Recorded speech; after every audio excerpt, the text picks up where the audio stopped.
My name is Shirley Self, and I'm here to talk astrology. Today I wanted to talk about the beginning of the age of Aquarius. And I am assuming that the age of Aquarius began when the Mayan long count, this is this horoscope, ended. This is the beginning of the age of Aquarius, 21 December 2012. Understand that the age of Aquarius is a fairly short, considering the epic that this one lasted 5,126 years. It lasted through halfway the age of Taurus, half the age of Taurus. It lasted the age of Aries, and it lasted through the age of Pisces. Now, as you know, the ages roll backwards. It's called the precession of the equinoxes. So, let's give a little background to this, the Mayan long count. It started 11 August 3114 BC, and I got the information from this book here, The Machine Stops, The Mayan Long Count Through a Western Lens by Tim Lyon. I've been obsessing over this book for a couple of years now, and this is the result. Anyway, he said it at 12 a.m., which makes sense because the new year begins at midnight, and the new epic, I should say, would begin at midnight. So, and it's in Palenque, Mexico, because this is the Mayan long count, and Palenque, a beautiful ruin. I've been there. Palenque was the capital of the Mayan Empire. And so the end of the Mayan long count is also set in Palenque. But the end of one thing, as you know, is always the beginning of another. And so I chose to consider this as the beginning of the age of Aquarius. It is certainly a different horoscope than this one. Let's get some background to our ages here. In the age of Virgo, preceding this epic here, in the age of Virgo was the Paleolithic Revolution, lithic meaning stone, and that was due to the melting ice caps. Humanity got a big boost then. And that was followed by the age of Leo, and that was the age of the hunter, and hunting in groups. That's the Aquarius end of the age of Leo. You know, these signs that come in, the qualities come in pairs. So you can't have Leo without some Aquarius. You can't have Aquarius without some Leo. So one thing that happened during the age of Leo was that people started naming themselves and each other. And if you've got a name, then you can become known. And you get the separation of exceptional people become sort of an exclusive class, maybe chiefs. So then you come to the age of Cancer, and that's the Neolithic Revolution. Still Stone Age people, lithic, but they're settling down. And the Capricorn end of that is they're settling in villages, and they're domesticating animals. They're not hunting for their meat, usually, or mainly not hunting for their meat. They're farmers. And then you come to the age of Gemini, and the farmers have been so successful that they've got a surplus. And this surplus motivates the development of writing, because the first writings we're aware of were counting things. And the Sagittarius end of this age of Gemini meant that the hunters and the farmers separate. The hunters go off into the woods and start to, they become the pastoral people who follow the herds of reindeer or buffalo, whatever, and come to the age of Taurus, And that's when the hunters take over. Lewis Mumford, whom Tim Lyons, this book here, refers to quite often, Lewis Mumford, a historian of civilization. Anyway, a quote from him about the hunters. It was hunting that cultivated the initiative, the self-confidence, and the ruthlessness that kings must exercise to achieve and retain command. It was the hunter's weapons that backed up his commands, whether they were rational or irrational, with the ultimate authority of armed force. Above all, the readiness to kill. So let's look at this chart, August 11, 3114. It's a moon phase 12, the phase of the hero. It's an initiation phase. So we have had 5,126 years of initiation. That initiation is a search for inner truth, inner quality, inner truth. Its goal is to achieve a united mind and discover human ideals. It's interesting that the sun of Olin, which is what the Mayan called this long count, that the sun, and that's S-U-N, not S-O-N, the sun of Olin means the connection or the uniting of two forces. And that's what moon phase 12 is about, is the uniting of the right and the left brain. Now, remember the hero's journey is to educate the sun. And the way you educate the sun is you create consciousness through conflict. And so you turn loose Mars. The struggle of moon phase 12 is to kill the karmic pig. And this is what it looks like when you turn loose the karmic pig. You get civilization. And that is what they call this, civilization. So at the beginning of civilization here, at 15 degrees of Taurus, in the middle of the age of Taurus, you've got the smelting of metals. Let me go through this real quick because I don't know how well you can see. We've got ascendant at 22 Taurus, or 28 Taurus 22. The midheaven is 16 Aquarius 43. Here we've got Mercury at 7 Leo 35. Venus at 8 Leo 50. The Sun at 18 Leo 12. Saturn at 25 Leo 29. The South Node 7 Libra 19. Mars at 7 Scorpio 29. Neptune 11 Scorpio 47. The Moon at 10 Capricorn 37. Pluto at 22 Capricorn 56 retrograde. Uranus at 25 Capricorn 13 retrograde. Jupiter at 6 Pisces 56 retrograde. And the North Node at 7 Aries 19 retrograde. So here we've got the beginning of civilization. We've got the smelting of metals. Here Mars is conjunct Neptune in Scorpio. We've got the development of stable forms of collective power. This is Capricorn up here. Although you wouldn't consider Uranus as very stable, it is conjunct Pluto. We've got a division of labor. We've got class differentiation. Because here we've got the kings. And the king, this stellium in Leo, rules pretty much the whole chart. Leo, for instance, rules all of this. The sun rules all of this.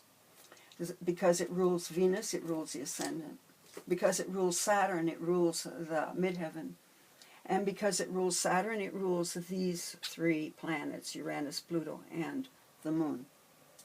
So the sun in Leo is in prime condition here. It is the boss. We've got the development of a priesthood here, the power of prediction. Once you Well, that came, I think, from the farmers needing to know when to plant and when to harvest, etc. And gradually a body of knowledge grew, and the people who carried that knowledge were special. Part of that division of labor, part of that class differentiation. So we've got the king, and we've got the priests, the religion, and we've got the bureaucracy, or the dictator. That's Capricorn. Leo is the natural sign of the hunter, and the hunters became the kings because of their ability and willingness to kill. Ability and willingness to kill. Let me have a sip of water here.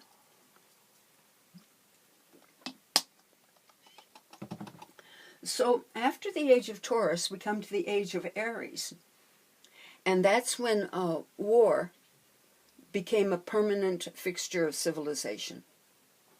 Those with the superior weapons would conquer and enslave their inferiors.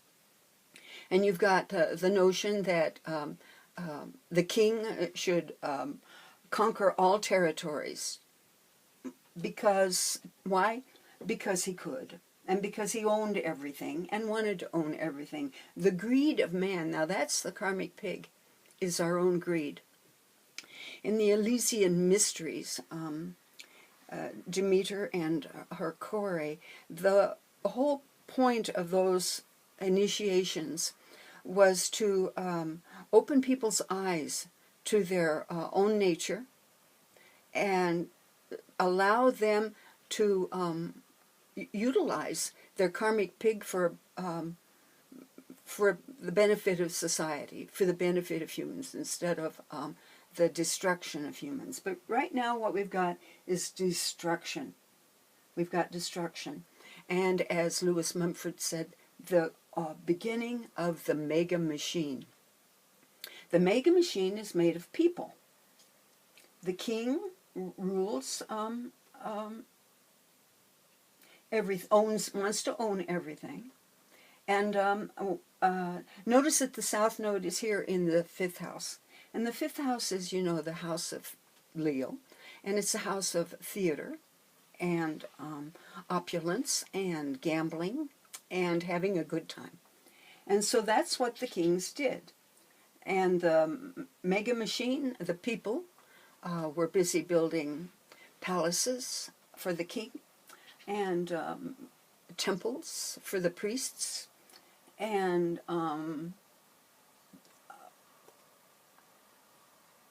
I don't know what they were building for anything they want. Oh, temples, towers, railroads, pyramids.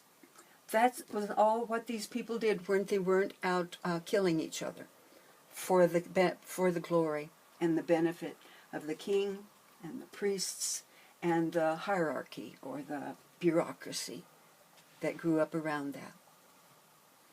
So that age of Aries is when war became a permanent part of civilization. Now you come to the age of Pisces, which we've just finished off, and in the age of Pisces you had that Piscean split of purity versus pollution, of Jesus versus Satan. I mean, Jesus was no longer a human when the church got finished with him. He was God.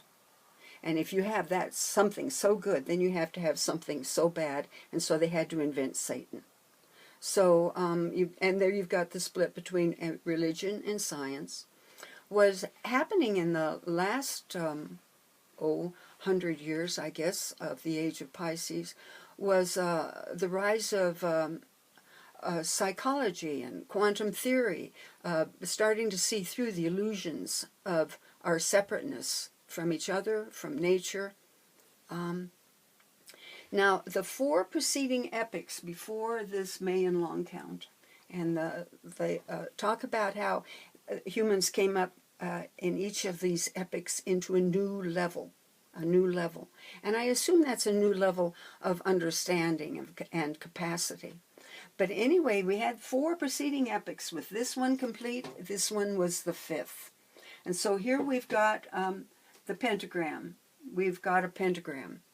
And hopefully mankind has been brought into a higher world. It's interesting that Venus here, in her cycles, forms a pentagram in the sky. It takes her 8 years and have 5 retrogrades. And it's interesting because what she does is she'll retrograde, a stationary retrograde at a spot, and then she'll go over 20 or 2 quintiles to another stationary retrograde, and then over 2 more quintiles to another stationary retrograde, and then 2 more quintiles and 2 more quintiles until she's formed this star. And that star, as you know, is the 5, is the number of Mars, the pentagram, the pentagon. So Venus promotes Mars, and in this chart she has she is put at Mars' disposal, and so it is true, pretty much true here too. So Venus is still promoting the education of the sun. Mars is the actor that through action the sun becomes wise, grows to understanding. Okay, so the karmic pig has been set loose on the land. There are no oppositions in this chart. No oppositions. So you immediately don't have that feedback that you need if you really want to understand what's going on. So no oppositions, no air, no air.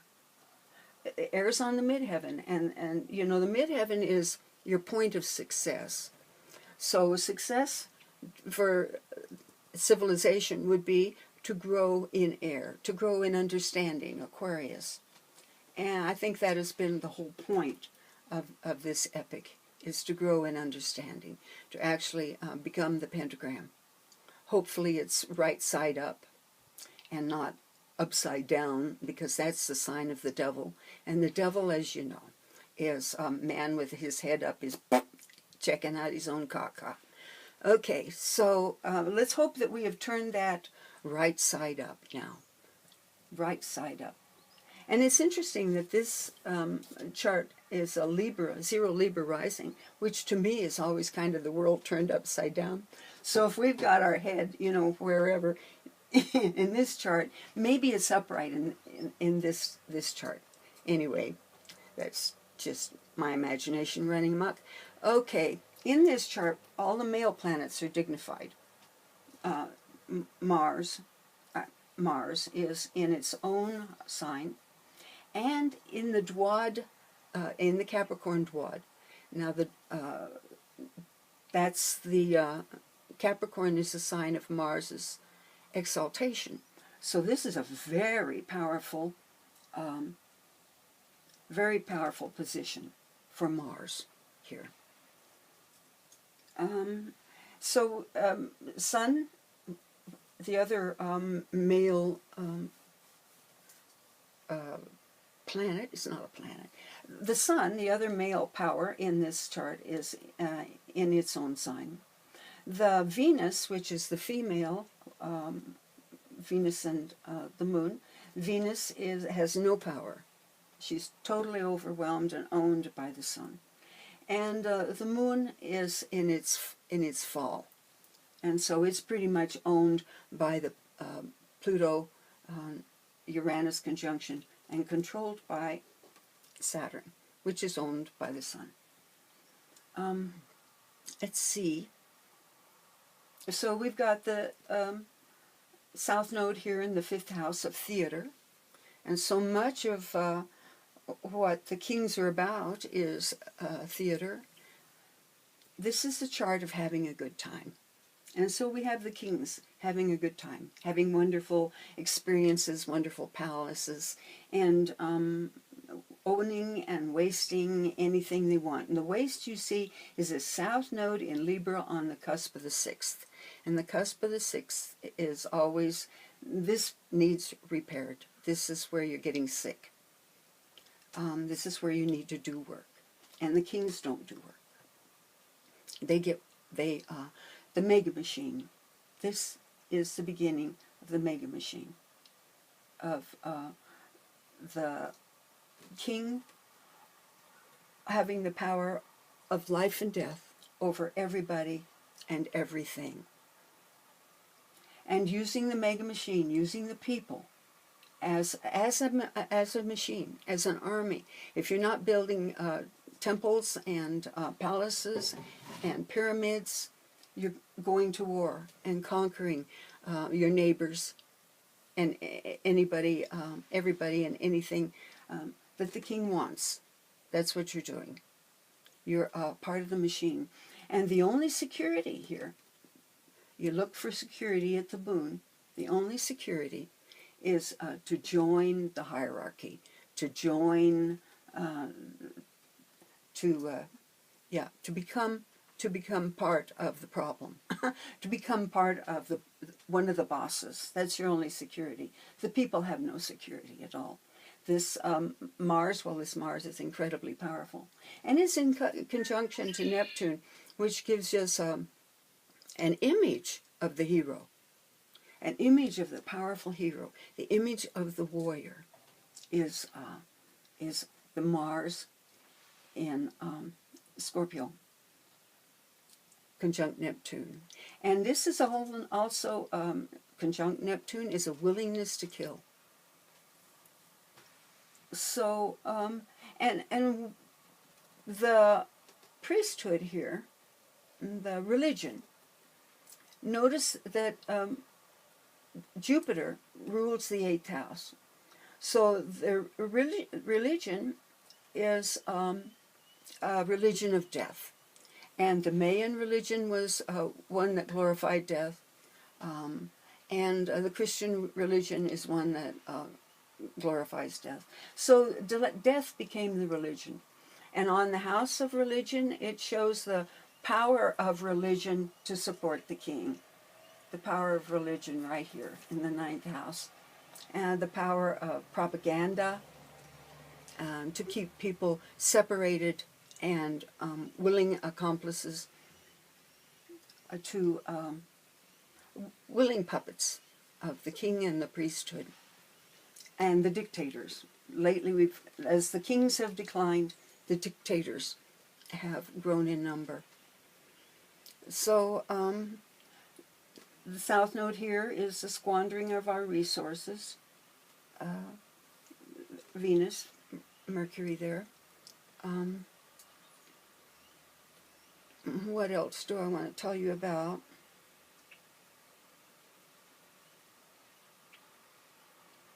Yeah, work and war. Oh, this 12th house is got Mars rules the 12th house also. Mars is in the 6th of the services. This is the military, the police, people who are in service to other people. And this is the house of slavery. So you get one or the other, and there's not much difference in them really. You don't have much of an option. So your security here is with a willful and powerful bureaucracy. That's the only security in this. Stay in your cubicle and do your work. That is the security for this age of the Son of Olin, which is fortunately over. Here in the Son of Olin, we've got what is a form called the Yod, the finger of God. And that is a sextile between two planets, both of whom are in conjunct or 150 degrees from a third.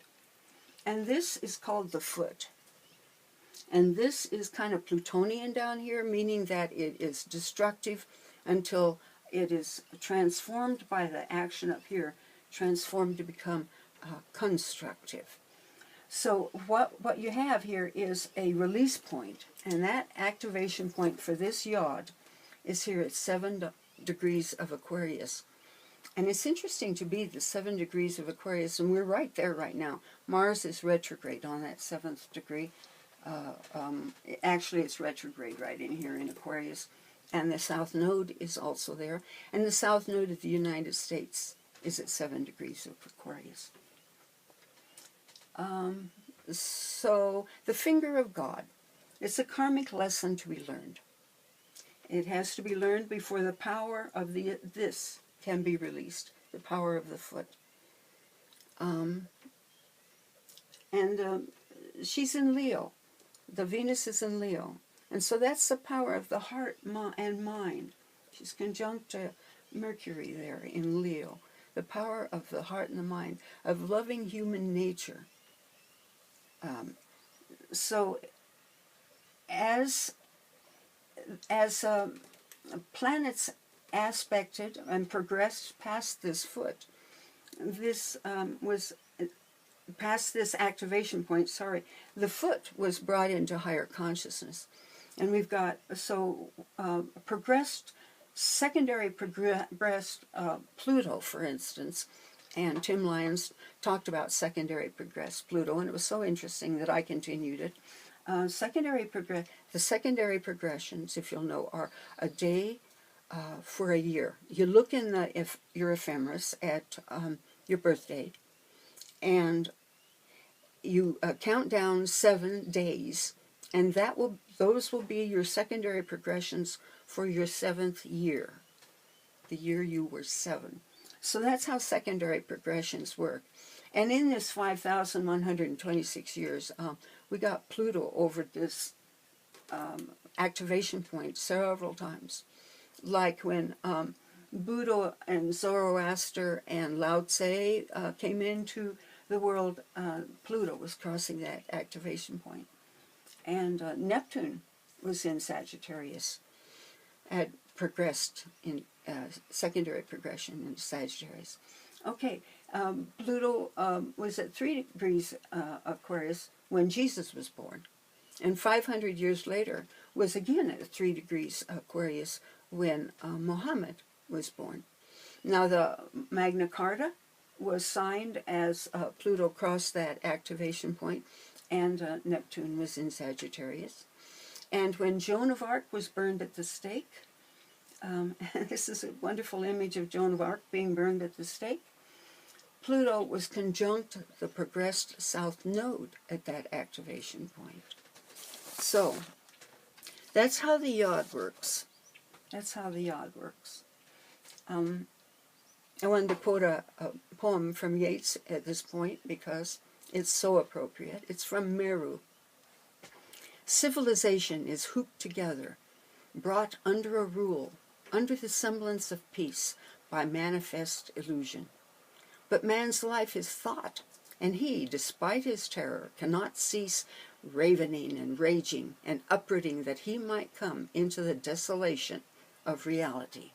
So here we are at the desolation of reality. Okay. This is December 31st, and again we put it at midnight, in Palenque, and it's a much different chart. Still a powerful Mars, and still a debilitated Venus, but Venus sacrifices herself for Mars. One's substance is sacrificed that one may come into understanding and wisdom through action, Mars. So we've got here in this chart here, we've got new start angles. Aries, Cancer, Libra, and Capricorn. Let me run through the planets here. We've got Saturn at 8, Scorpio 38. We've got the North Node at 25, Scorpio 36. Venus at 6, Sag 19. Mercury at 14, Sagittarius 23. And the Sun in 29, Sagittarius 47, a critical degree. and still in fire.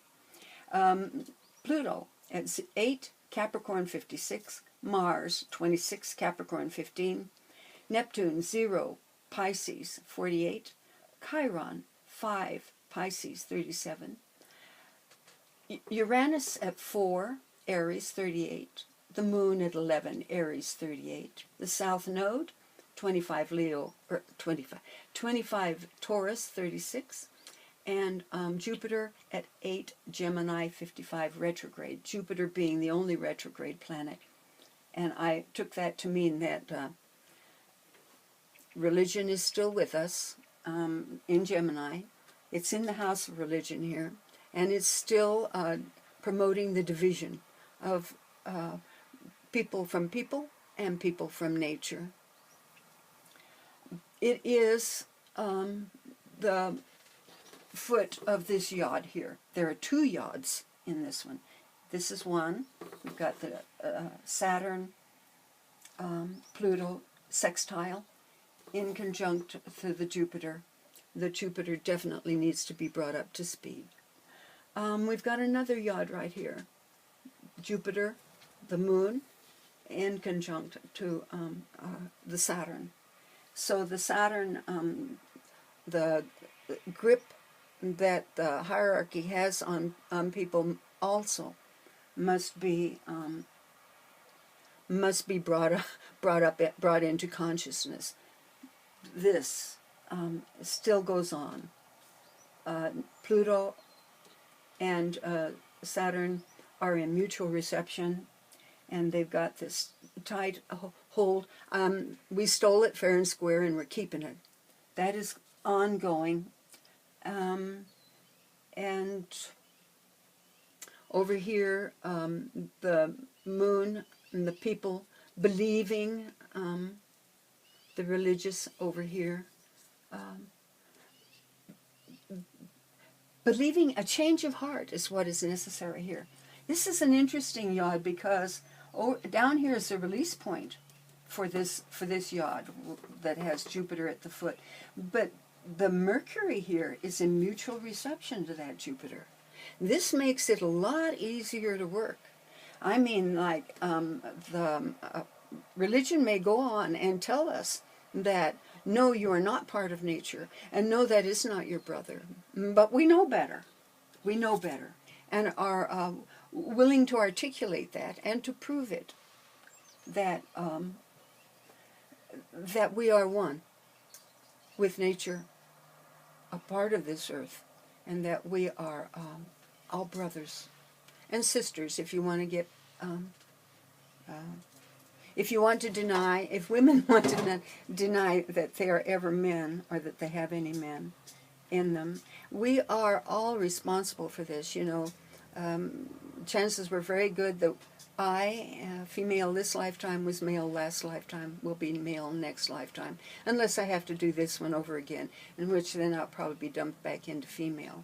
But anyway, we participate, we share, and we incarnate male and then female and male and then female to stay in balance, Otherwise we would separate in odd ways. Anyway, so here at the age of Aquarius, we've got a moon phase 8. It's almost a moon phase 9. Now the moon phase 8, you know, is the master of Earth. Did that. Conquered the Earth quarter. Now has to have the courage and faith to move from that conquest of Earth, or the environment, to conquest of himself and his own creative powers. Plotinus, a man who's been dead for a long time, but was very wise at a very early time, said the point is not to be good.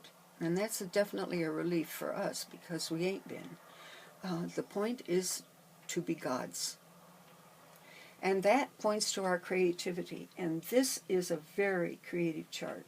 It is full of creativity. It is full of quintile.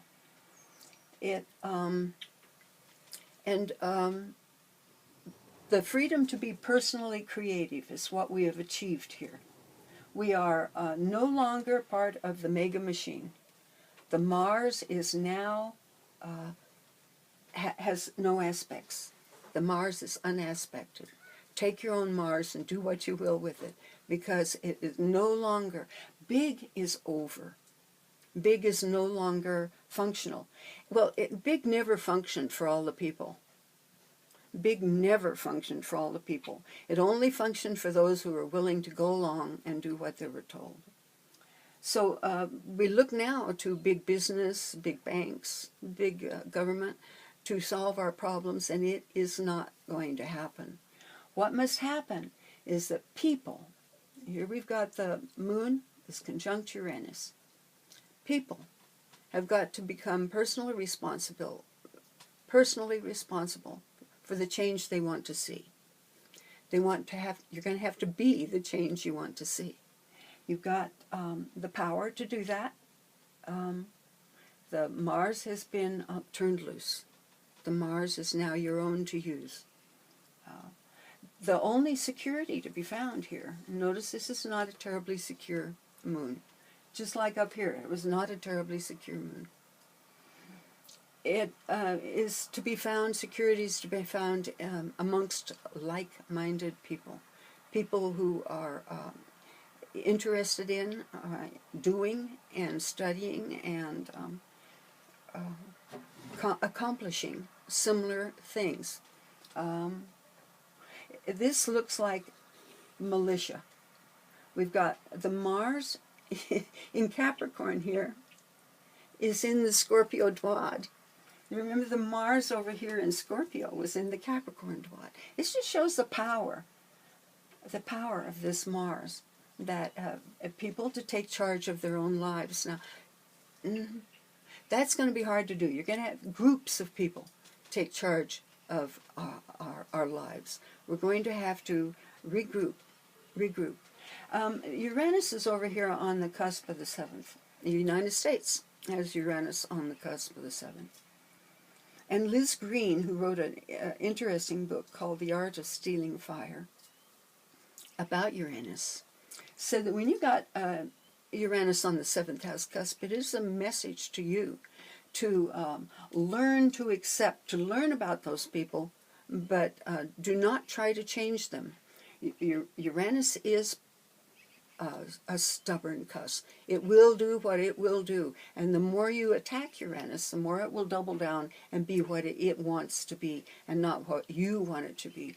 Which just shows that all our regime changes, our attempts at cultural change in the world have not been terribly successful, because you got to let people be who they are. And I'm talking about the United States horoscope here, not this one.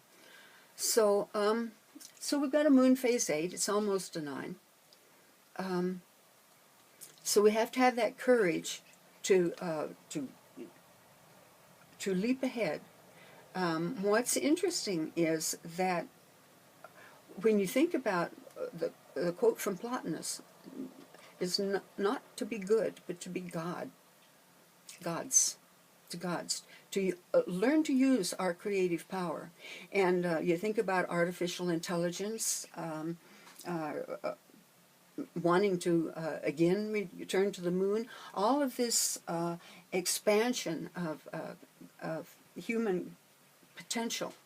But this expansion of human potential is internal too. Human beings are starting to break the bounds of what we thought was possible for humans to do. Humans are now, well, think Simone Weil, the sheer perfection of what that woman could do. Just blew me away. And it's happening all over. People doing what has never been done before. Now it may look like a lot of reckless insanity, and probably mostly it's 20-year-old boys doing it, but it's time. It's time to find out what the human body can do, because those limitations are been proven to be all in the mind. All in the mind. If you believe you can do it, you can do it. If you believe you can do it, you can do it. If you can imagine doing it, you can do it. Do it. If you can imagine it, you can do it. And this Mercury with this connection, this Venus with this connection over here to Neptune and Chiron. The Neptune Chiron, I think, shows the pollution of the waters that we're virtually going to have to deal with. And I think we can deal with it in an incredibly imaginative way. The Chiron, the wounding, you notice we didn't have a Chiron over here. Chiron has only been in our, that we know. We don't know, I'm not sure when Chiron entered the solar system. They probably have that all figured out. But in the 70s, 1970s, Chiron was discovered, and that's when we could start using it. Chiron wasn't discovered, wasn't in our solar system back at the beginning of the Sun of Olin. This new chart, fire again dominates. Fire again dominates. We've got, okay, we've got 3, 4, 5 fire. We've got 2 water. And we've finally got an air. We've got some earth. We've got a couple of earth here. We've finally got an air. It's Jupiter, and it's at that foot of that yod there. So we definitely have to work on that Jupiter. But it is a certain, Jupiter is high consciousness. And so it's available. It's available because of this beautiful mutual reception here. So the activation point for this yod, pointed at the Jupiter, is here at 8 degrees Sagittarius. I have to watch progressions to that 8 degrees Sagittarius. And the activation point for this other yod with Saturn at the foot is at 8 Taurus. So again, we need to watch our progressions there. Should I live long enough, I will be watching them. But those secondary progressions move really, really slow. Okay, so again, Venus rules the ascendant. This, we've got 0 Libra there. And this is a T-square. This is a T-square. So, and T-squares are very workable. The result is over here in the 12th house of the key to our future is to learn to use our imagination. To learn to use our imagination. Neptune is on the house of work, and here is the solution to your sickness. And the house of the imagination here has Virgo. So solutions to problems are, we will invent them because our brains are now fairly coordinated. And so we can do artificial intelligence and go again to the moon and maybe Mars and do amazing things. To know the human body is capable of so much more, and I'm not just talking physical, but I'm talking mental. We're capable of knowing things that our body is aware of. And that's why you need to be in touch with your subconscious, because your body will tell you stuff if you can just attend to the subconscious. And that's what this Virgo over here is about. Attend to the subconscious. Because if you can imagine it, you can do it.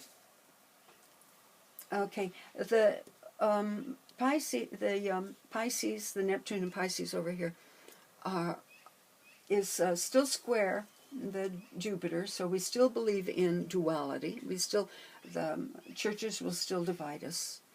But it also talks about the toxic waters. The Pluto up there, squared to the moon and Uranus, is still going to be the issue of, I hate people who are different from me. Why do I hate them? Because I fear them. Hate always comes from fear and ignorance. So the foot of this is religion is a destructive force. The foot of Saturn over here has to do with business and government and trying to bring them into being fair and square. And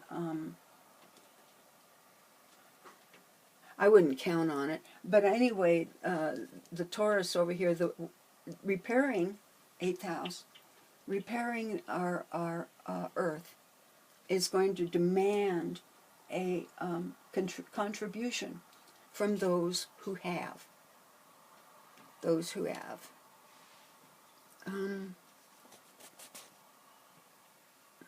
So the Mars is independent action, and I expect that the militias and the military will not go away. We still have Neptune there. So I don't know. The image, our ideal, is still the warrior. And we are warriors. We've been in and out of this. We've been in and out of this for 5,126 years. And we are all warriors now. I think about Dan Millman telling us how to be a peaceful warrior.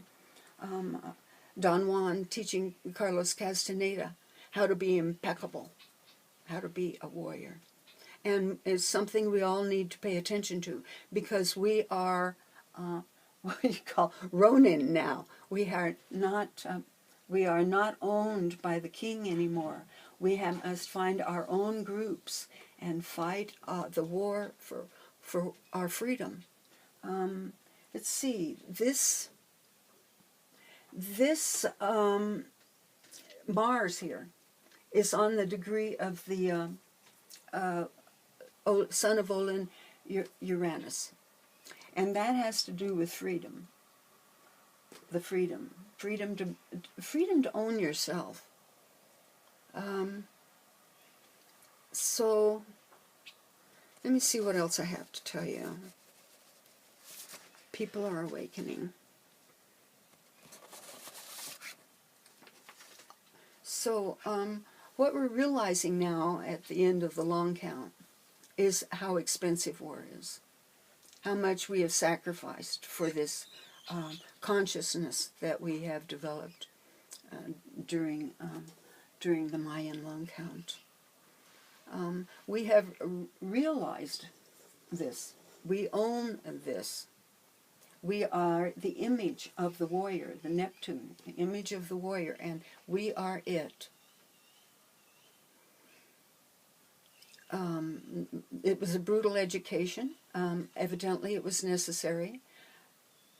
Sorry it was so costly. But now we need to undergo repairs. Now the world, the earth, needs to undergo repairs. The problem with the age of Aquarius is, well, Aquarius Leo is not terribly fertile.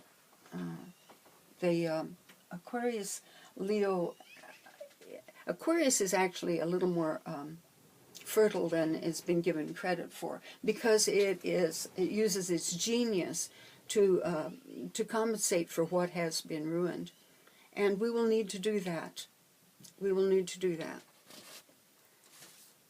So anyway, that's the chart for, I think, the age of Aquarius.